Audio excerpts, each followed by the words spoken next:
Hello everybody, welcome to my channel English with Maya ma'am. आज हम नया टॉपिक लेकर आए हैं और वो है कंजंक्शन। कंजंक्शन पीटीईटी हो या फिर बीएसटीसी हो, सभी कॉम्पिटिटिव एग्जाम्स के लिए इंग्लिश में बहुत ही ज़रूरी टॉपिक है। तो आइए बिना वेस्ट किए हुए टाइम को हम पढ़ते हैं कंजंक्शन।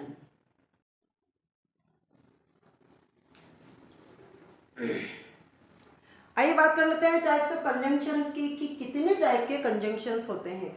टाइप्स ऑफ कंजंक्शन, तीन तरह के मेन कंजंक्शंस होते हैं। पहला आता है कोऑर्डिनेटिंग कंजंक्शंस। सबसे पहला जो कंजंक्शन है वो है कोऑर्डिनेटिंग कंजंक्शंस। ये जनरली संख्या में 7 होते हैं। दूसरा है सबऑर्डिनेटिंग कंजंक्शन और थर्ड आता है correlative conjunctions.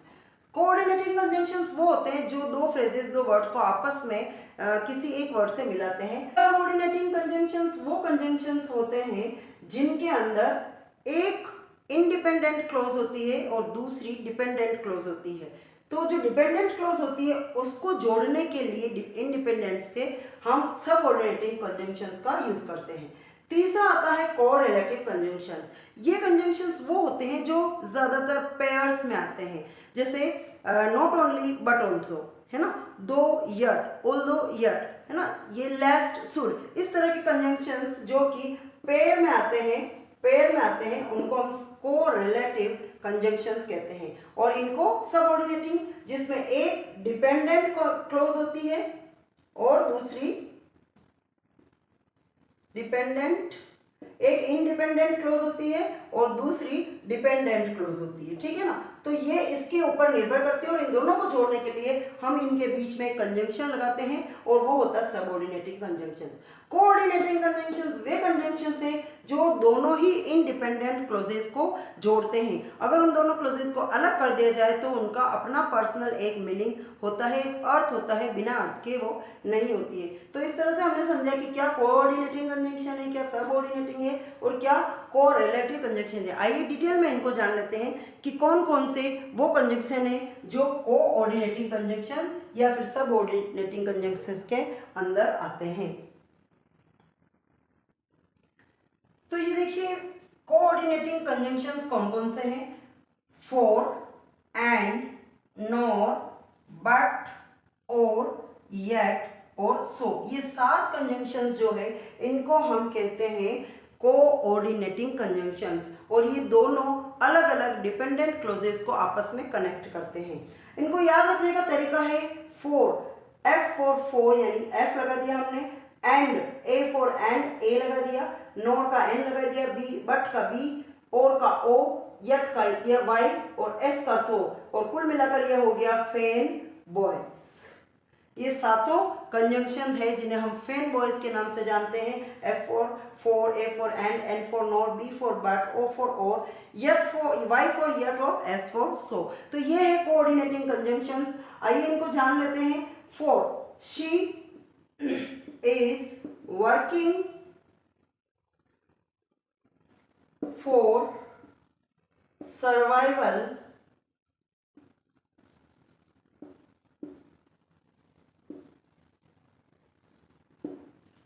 of her family। तो यहां पर देखिए शी इज वर्किंग एक कंजंक्शन है, सर्वाइवल ऑफ फैमिली ये दूसरा कंजंक्शन, और दोनों को जोड़ने के लिए हमने किया है यूज फॉर। ठीक है ना। दूसरा है Ram is good boy and Nisha is a प्राउडी girl.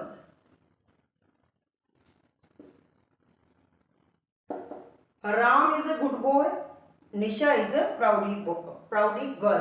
देखिए ये दो सेंटेंस है और इन दोनों को जोड़ने का काम किया है एंड ने, और इसलिए ये एंड जो है इन दोनों सेंटेंसेस कहिए या फिर फ्रेजेस कहिए, दोनों को आपस में मिलाने का या जोड़ने का काम किया है, कंजक्ट करने का काम किया है, और इसलिए ये है कोऑर्डिनेटिंग कंजंक्शन। फिर आता है nor, neither Ram nor Neha will come today। Neither का मतलब क्या होता है? नीदर का मतलब ना तो ये ना वो, दो में से कोई भी नहीं, नीदर का ये मतलब होता है, ठीक है ना। तो नीदर ना तो, नॉर ना ही, ठीक है ना, इसका मतलब हो जाता है ना ही, ना ही, यहाँ पर ना तो ना तो राम और ना ही नेहा विल कम टुडे। अब देखिए Neha will come today, neither Ram nor Neha will come today, दोनों ही अलग अलग सेंटेंस को जोड़ने का काम किसने किया है? नॉर ने किया है, और इसीलिए ये है कोऑर्डिनेटिंग कंजंक्शंस। फिर आता है but.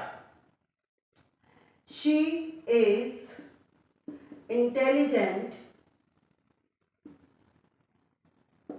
She is intelligent but proudy. वह इंटेलिजेंट तो है लेकिन क्या है? प्राउडी है। और इन दोनों को, इंटेलिजेंट और प्राउडी, इन दोनों वर्ड्स को जोड़ने का काम किसने किया है? दोनों वर्ड्स को जोड़ने का काम किया है बट, यानी कि लेकिन, और ये है कोऑर्डिनेटिंग कंजंक्शन। फिर आता है और।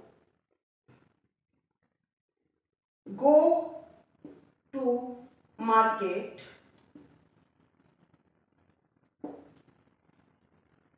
बाय बस और कार।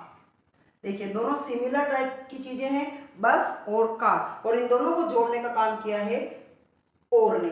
और का मतलब या तो इससे जाओ या फिर इससे जाओ, इन दोनों को जोड़ने का काम किया है और ने, और है कोऑर्डिनेटिंग कंजंक्शन। फिर आगे है यट। यट का मतलब क्या होता है? यट का मतलब होता है फिर भी। She is weak, she is weak, वह बहुत कमजोर है, यट शी took participate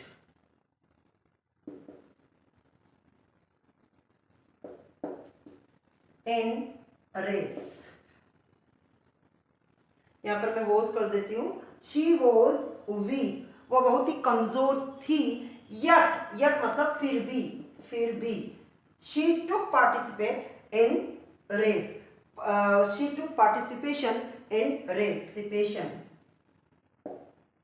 तो वो बहुत कमजोर थी फिर भी उसने क्या किया? पार्टिसिपेशन किया, किसमें? रेस में। तो यहाँ पर इन दोनों को जोड़ने का काम किया है यट ने। शी वॉज वीक अलग से phrases, she took participation in race दोनों अलग अलग फ्रेजेस है, दोनों को जोड़ने का काम किया है यट ने। Yet is coordinating conjunction. अब अंतिम हमारा जो है वो है so. I called her so she is coming. देखिए यहां पर आई कॉल्ड हर, मैंने उसको बुलाया, शी इज कमिंग, वह आ रही है, और इन दोनों को जोड़ने का काम किसने किया है? सो ने। मैंने उसको बुलाया इसलिए वह आ रही है, तो इसलिए लगाकर हम इस दोनों सेंटेंसेस को आपस में जोड़ दिया है। तो इस तरह से हम समझ गए कि कोऑर्डिनेटिंग कंजंक्शंस वह है जो आपस में दो वर्ड, दो सेंटेंस, दो फ्रेजेस को जोड़ने का काम करता है। और ये कौन कौन से हैं? फॉर एंड, नॉर, बट, और, यट एंड सो। आइए कुछ क्वेश्चन लेते हैं जिससे हम समझ पाएंगे कि क्या हम कोऑर्डिनेटिंग कंजंक्शंस को समझ पाए हैं। तो आइए देखते हैं हम कंजंक्शन, कोऑर्डिनेटिंग कंजंक्शंस के क्वेश्चन सॉल्व कर पाते हैं या नहीं। Question number 1, he is neither good dash bad. Neither के साथ, जैसा कि मैंने बताया कि नीदर के साथ हमेशा नॉर आता है, तो नीदर गुड और bad, nor bad, yet bad या बट बैड, बिल्कुल nor bad. Vinay is very intelligent dash is प्राउडी। So, but, nor या फिर फॉर, हमारे पास चार ऑप्शन है। तो विनय इज वेरी इंटेलिजेंट, वह बहुत इंटेलिजेंट तो है, बट प्राउडी, लेकिन वह क्या है? यहाँ पर ही इज प्राउडी, वह प्राउडी भी है। क्यों बाकी के आंसर नहीं आएंगे? सो ही इज प्राउडी, नॉर या फॉर? नहीं, तीनों ही आंसर नहीं आएंगे। वह इंटेलिजेंट है लेकिन वह प्राउडी भी साथ में है, तो क्या आंसर आएगा हमारा? But. Work hard you will get punishment, या तो तुम हार्डवर्क करो या फिर क्या हो जाएगा? पनिशमेंट मिलेगा। तो क्या आएगा? या किसके लिए आता है? और। वर्क हार्ड और you will get punishment. She can not walk fast, Meera is helping her, वह तेज नहीं चल सकती इसलिए मीरा उसकी हेल्प करे, और इसलिए किससे बनता है? सो से। तो और, बट, फॉर या so. So answer is correct. He can not walk fast, so Meera is helping her, इसलिए। सीमा स्लैप्ड हिम, सीमा ने उसे चांटा मारा। Seema slapped him, he followed her to her home, लेकिन फिर भी उसने सीमा को घर तक फॉलो किया। अब चांटा मारने के बावजूद भी फॉलो किया, तो वहां पर क्या आएगा, यट, फिर भी। Seema slapped him yet he followed her to her home। तो ये है हमारे कुछ क्वेश्चंस जो हमें कोऑर्डिनेटिंग कंजंक्शंस के बारे में बताते हैं। आइए बात करते हैं सबऑर्डिनेटिंग कंजंक्शन की। सबऑर्डिनेटिंग कंजंक्शंस क्या होते हैं? इससे पहले जो कोऑर्डिनेटिंग कंजंक्शंस थे उसमें दो स्वतंत्र वाक्य, दो स्वतंत्र वर्ड को आपस में जोड़ने का काम कंजंक्शंस कर रहे थे, लेकिन यहाँ पर ऐसा नहीं है। यहाँ पर क्या है कि एक तो स्वतंत्र वाक्य या सेंटेंस होता है या क्लोज होती है, दूसरा जो होता है वो निर्भर होता है, यानी कि एक के बिना दूसरे का कोई अर्थ नहीं निकल जाता। जिसमें एक वाक्य का तो अर्थ निकलता है, लेकिन दूसरा जो वाक्य होता है उसका कोई अर्थ नहीं निकलता अगर उसको पहले वाक्य से जोड़ा ना जाए। ऐसा कैसे होता है? अ वर्ड और फ्रेज, एक ऐसा वर्ड या फिर एक ऐसी phrase that links a dependent clause, जो कि एक डिपेंडेंट क्लोज को टू एन इंडिपेंडेंट क्लोज, एक इंडिपेंडेंट क्लोज के साथ लिंक करता है या फिर जोड़ता है। अब डिपेंडेंट क्लोज का मतलब है निर्भर वाक्य, और उसको किसके साथ जोड़ा जाता है? स्वतंत्र वाक्य के साथ,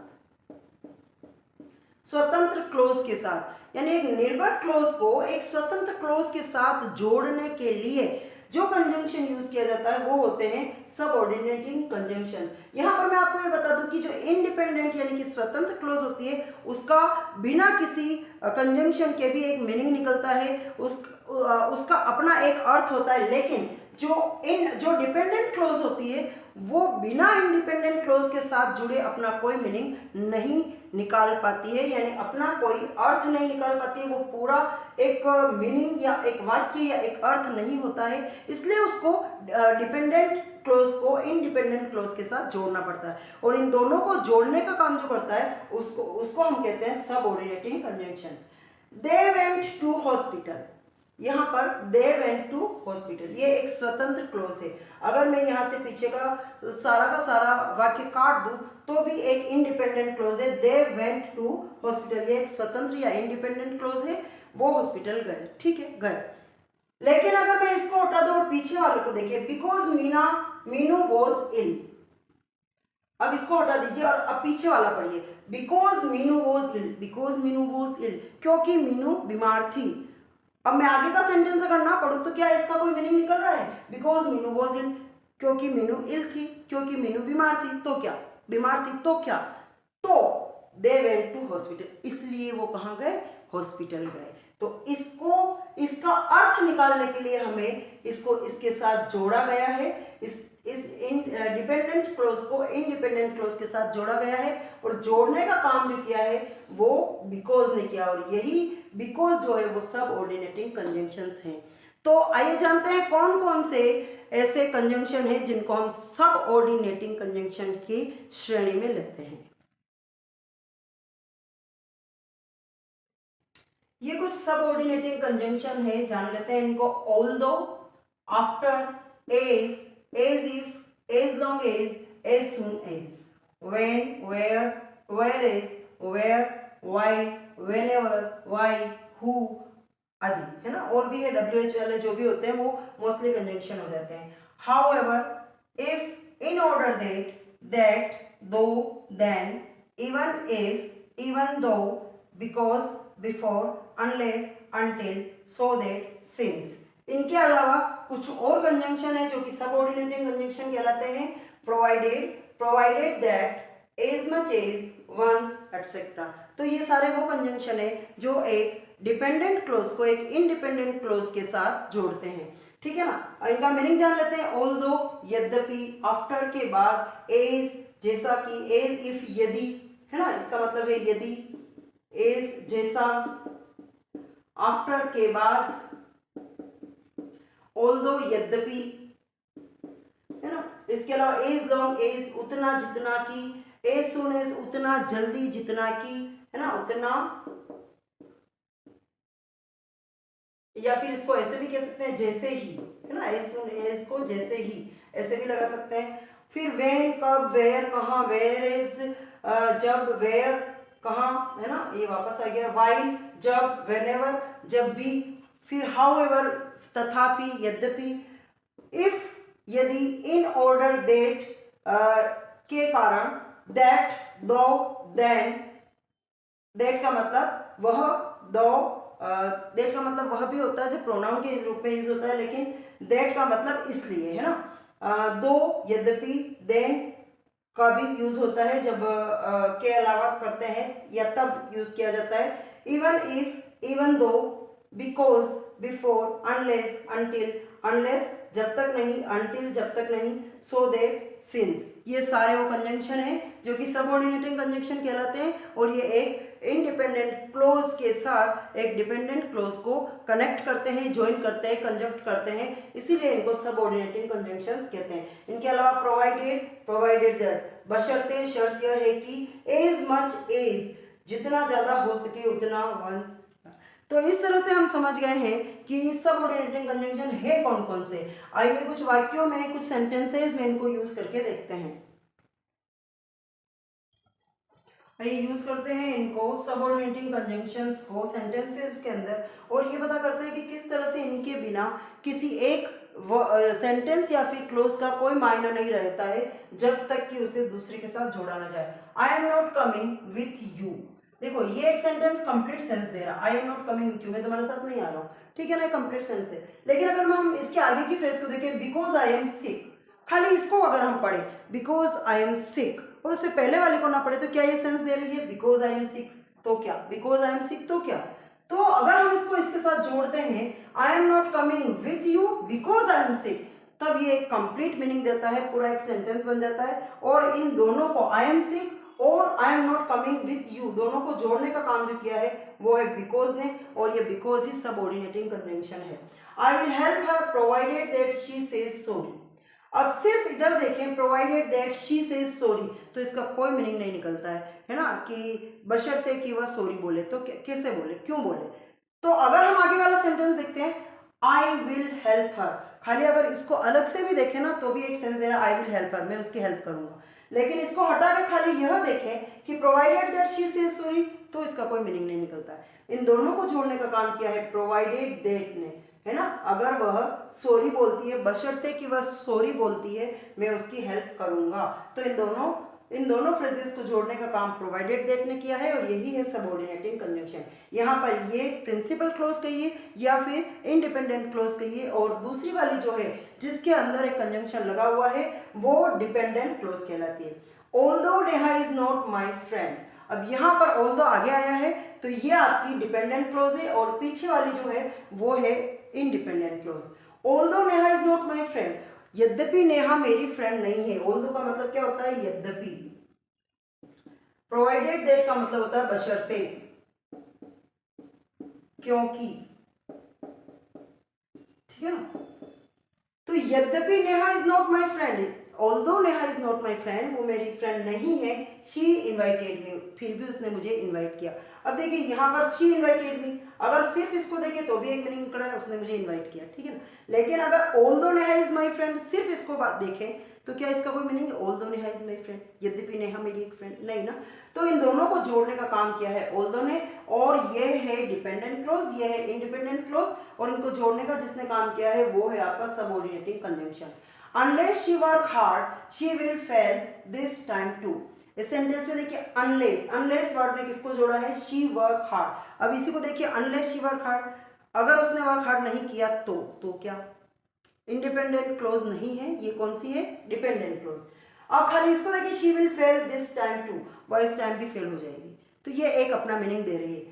लेकिन अगर इसके साथ हम इसको जोड़ दें, unless she work hard she will fail this time too, तो ये कंप्लीट सेंस देती है, कंप्लीट मीनिंग देती है, और जोड़ने का काम जो कर रहा है वो है unless. Unless is a subordinating conjunction. I hate, unless यानी जब तक नहीं, जब तक नहीं। I had reached in the field before they started playing. अब सिर्फ इसको अगर देखें हम, before they started playing, तो इसका कोई सेंस नहीं है। लेकिन अगर हम इसको एक प्रिंसिपल क्लोज के साथ जोड़ते हैं, I had reached in the field, तो इसका एक पूरा मीनिंग निकलता है। वो ये है कि उन्होंने खेलना स्टार्ट किया, उससे पहले मैं फील्ड पर पहुंच गया। तो से पहले, बिफोर का मतलब है से पहले, खेलना स्टार्ट किया उससे पहले मैं पहुंच गया। Would you come if she invites you? If she invites you, conjunction कौन सा है यहाँ पर, if. She invites you, would you come, इन दोनों को जोड़ने का काम किया है इफ ने, और इफ है हमारी subordinating conjunction. She entered in the room while I was sleeping, मैं जब सो रहा था तब उसने कमरे में प्रवेश किया, वो कमरे में एंटर हुई। तो she entered in the room, अपना कंप्लीट सेंस दे रहा है। व्हाइल आई वाज स्लीपिंग, अगर इसी को अलग से पढ़ें तो ये कोई कंप्लीट सेंस नहीं है। तो इन दोनों को अगर एक साथ किया जाए तो ये है डिपेंडेंट क्लोज, ये इंडिपेंडेंट क्लोज, दोनों को जोड़ने का काम किया है व्हाइल ने, और व्हाइल है subordinate conjunction. She respects me as if I am her teacher, वो मुझे इतना रेस्पेक्ट देती है जैसे कि, एज इफ जैसे कि, या फिर मानो कि मैं उसका क्या हूं, टीचर हूं। और यहाँ पर व्हाइल का मतलब है जब, ठीक है ना, जैसे कि as if I am her teacher, मैं उसका टीचर हूं। Minal drives the car whenever Niki is away, whenever यानी जब कभी भी निक्की बाहर होती है, मीनल ड्राइव करती है कार को। तो यहाँ पर व्हेनेवर दोनों सेंटेंसेस को, दोनों क्लोजेस को जोड़ रहा है। The car was beautiful, car बहुत ही सुंदर थी। हाउएवर, फिर भी, तथापि, जो भी दोनों ही सही है, तथापि बोलिए या फिर भी।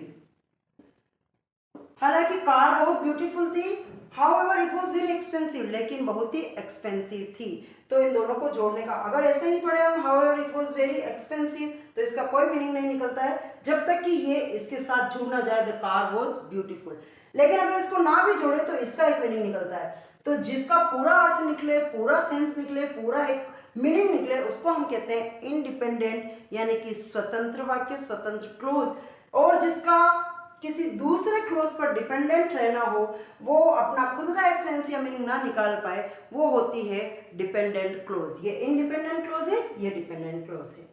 तो आप इसका पिक ले लीजिए।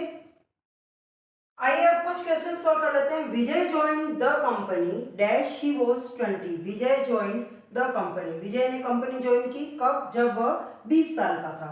तो वेयर ही वाज 20 नहीं, व्हेन, हु, वेयर, हु का मतलब होता है जो, विजय ने कंपनी ज्वाइन की जो 20 साल का था नहीं, वेयर एवर ही वाज 20, ये भी नहीं हो सकता। तो विजय ने कब कंपनी ज्वाइन की, जब वह 20 साल का था। तो यहाँ पर क्या आंसर आएगा, व्हेन, जब आएगा ना।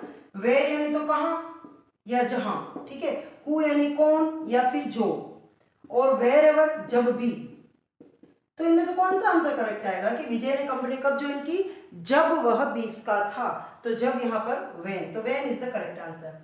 Nishu kept walking, he hurt her leg, दो सेंटेंस है कि उसका पैर में उसको चोट लग गई है, लेकिन फिर भी निशु ने क्या किया, चलती रही। तो where, even though, so, but, सो यानी तो इसलिए क्योंकि उसके पैर हर्ट थे, तो भी इसलिए वो चल रही थी। क्या ऐसा सही है, नहीं, ये रॉन्ग है। But he hurt her leg, लेकिन उसने अपना पैर हर्ट कर लिया था, या उसका पैर हर्ट हो गया था, इसलिए वो चलता रहा, नहीं। फिर वेयर, कहां या जहां, या इवन दो, फिर भी, यद्यपि, तथापि। तो क्या यही आंसर आएगा। निशु केप्ट वॉकिंग, निशु चल रही थी, इवन दो, यद्यपि या फिर भी, ही हर्ट हर लेग, हालांकि उसका पैर जो था वो हर्ट हो गया था, फिर भी वह चलती रही। ऐसा आंसर आएगा, और ऐसा आंसर आने के लिए हमें लगाना पड़ेगा इवन दो, यद्यपि उसका पैर हर्ट हो गया था, फिर भी वह चलती रही। Hetal should wait her exam becomes over, Hetal को इंतजार करना चाहिए। अब यहाँ पर क्या आना चाहिए, जब तक कि उसका एग्जाम ओवर ना हो जाए। तो जब तक यहाँ पर सेंस कौन देगा, अंटिल, व्हेनेवर, दो या मच, अंटिल, जब तक, ठीक है। I would prefer coffee tea, मुझे कॉफी ज्यादा पसंद है चाय के बजाय, तो के बजाय कॉफी ज्यादा पसंद है। तो बजाय के लिए हम कौन सा यूज करेंगे, किसी दो चीजों के बीच में कंपैरिजन जब होता है तो हम देन का यूज करते हैं। तो बट नहीं होगा, यट और दो भी नहीं होगा, देन, मुझे कॉफी से चाय पसंद है, I would prefer coffee than T.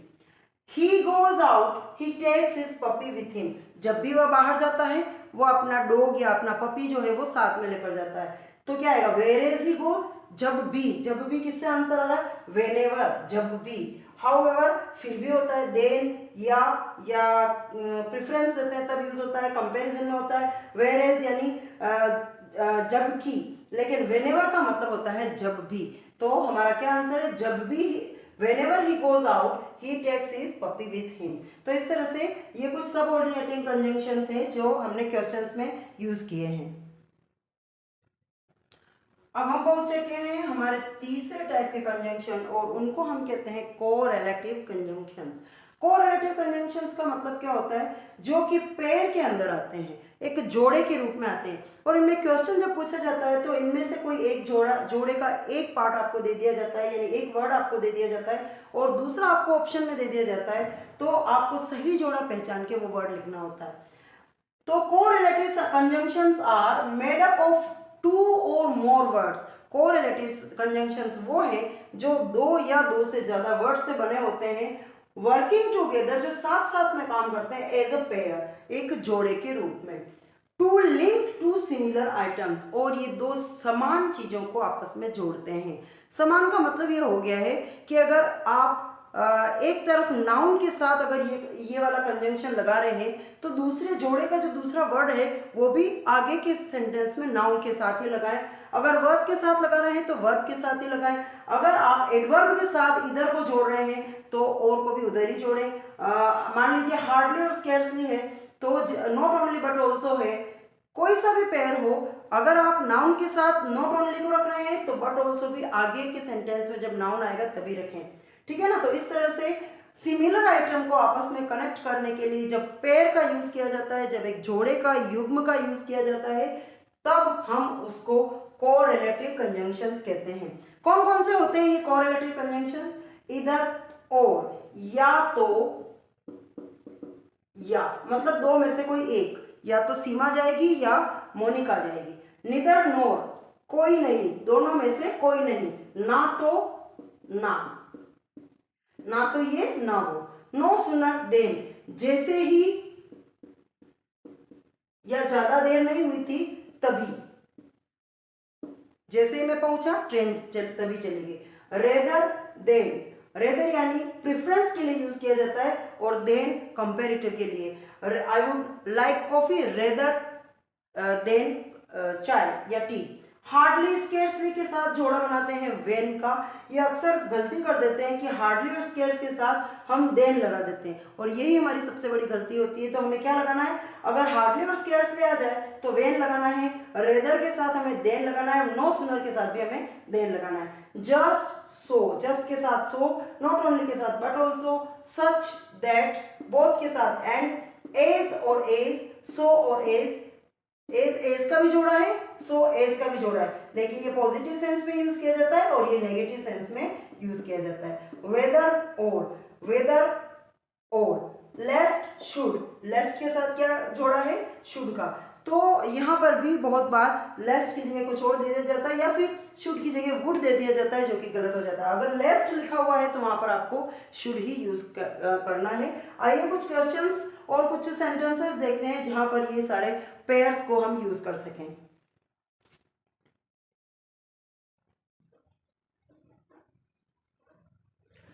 आइए कुछ क्वेश्चन देखते हैं। इधर you learn you will face the bad result. यहाँ पर हमारा कंजंक्शन आया है इधर, इधर के साथ किसकी जोड़ी बनती है वही हमें लगाना है।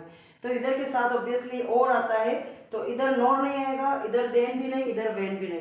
तो हमारा आंसर क्या हुआ, इधर यू लर्न, इधर you learn or you will face the bad result, bad consequences या result। Not only Samir, Neerav attended, not only के साथ तो obviously but also ही आता है, तो not only but नहीं, yet भी नहीं, but also is the correct answer। No sooner did Nehal entered the room, जैसे ही, no sooner यानी जैसे ही, did Nehal entered the room, Nehal room के अंदर enter होती है या हुई, the baby started crying, the baby started crying। तो नो सुनर के साथ क्या आता है, वेन या देन, एज या एंड। ऑब्वियसली नो सुनर के साथ आएगा देन। क्या आएगा, जोड़ी को ध्यान रखिएगा कि कौन सा पेयर है।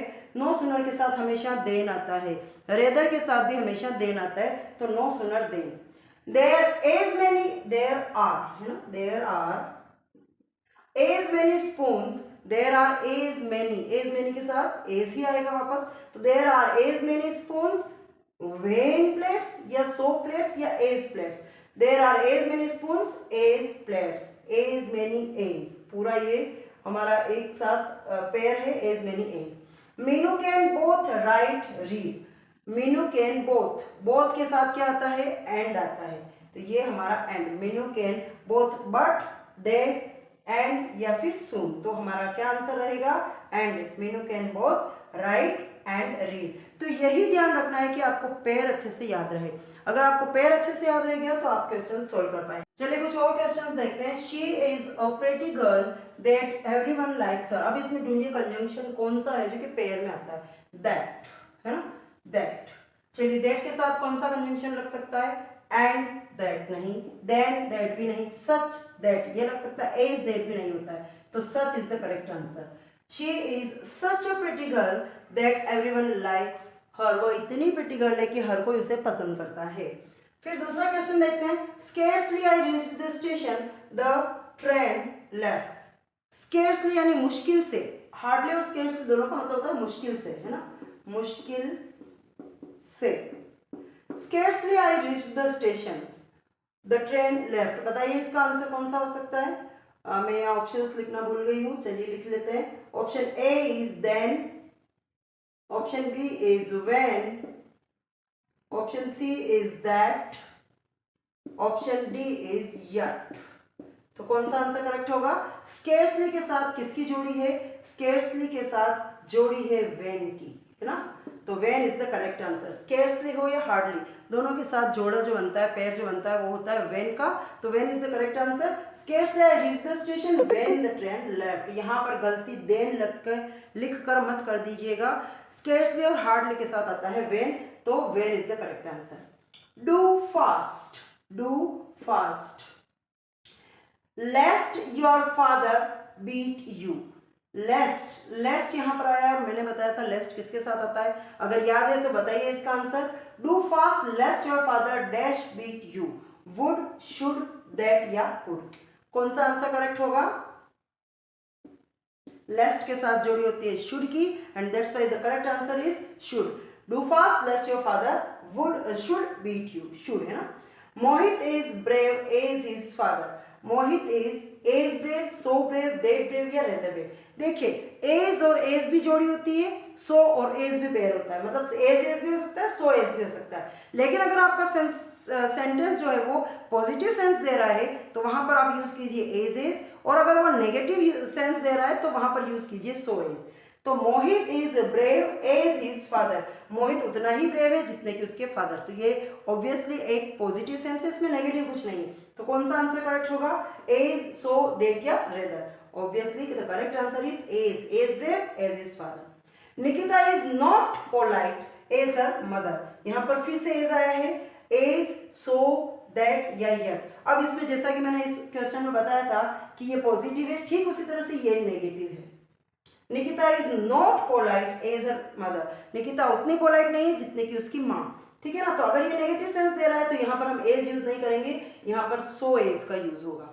Nikita is not so polite as her mother, ध्यान रखिएगा एज और सो एज में यही फर्क है, अगर पॉजिटिव सेंस में सेंटेंस है तो एज यूज करें, और अगर जो सेंटेंस है वो नेगेटिव सेंस दे रहा है तो सो एज यूज करें। I reached my home when phone रेंग, यहाँ पर आया है व्हेन, व्हेन के साथ किसकी जोड़ी है, नो सूनर, देन, इधर, व्हेन। यहाँ पर ऑप्शंस एक और लिखना है मुझे, स्केर्सली नहीं, स्केर्सली नहीं, हार्डली, हार्डली, जी बिल्कुल ये ऑप्शन लिख दिया तो आंसर भी यही है, क्योंकि व्हेन के साथ या तो स्केर्सली होता है और या फिर हार्डली हो सकता है। नो सूनर के साथ हमेशा जोड़ी बनती है देन की, ठीक है ना, रेदर के साथ भी बनती है देन की। तो hardly I reached my home when phone ring, जैसे ही मैं मुश्किल से ही मैं घर पहुंचा ही था कि जो फोन है उसकी बेल बज गई, तो यहाँ पर जो आंसर है वो है हार्डली। सो गाइज आज का जो सेशन था कंजंक्शन को लेकर, आई होप आपको ये पसंद आया होगा। बने रहिएगा मेरे वीडियोस में, बेल आइकन ज़रूर प्रेस कीजिए ताकि आगे के वीडियोस मिलते रहें, और सिर्फ इनको देखकर ना निकलें। अगर आपने अब तक मेरे चैनल को सब्सक्राइब नहीं किया है तो ज़रूर सब्सक्राइब करें, लाइक, शेयर और कमेंट भी ज़रूर करें। मिलते हैं नेक्स्ट वीडियो में, till then bye everyone, have a very nice day.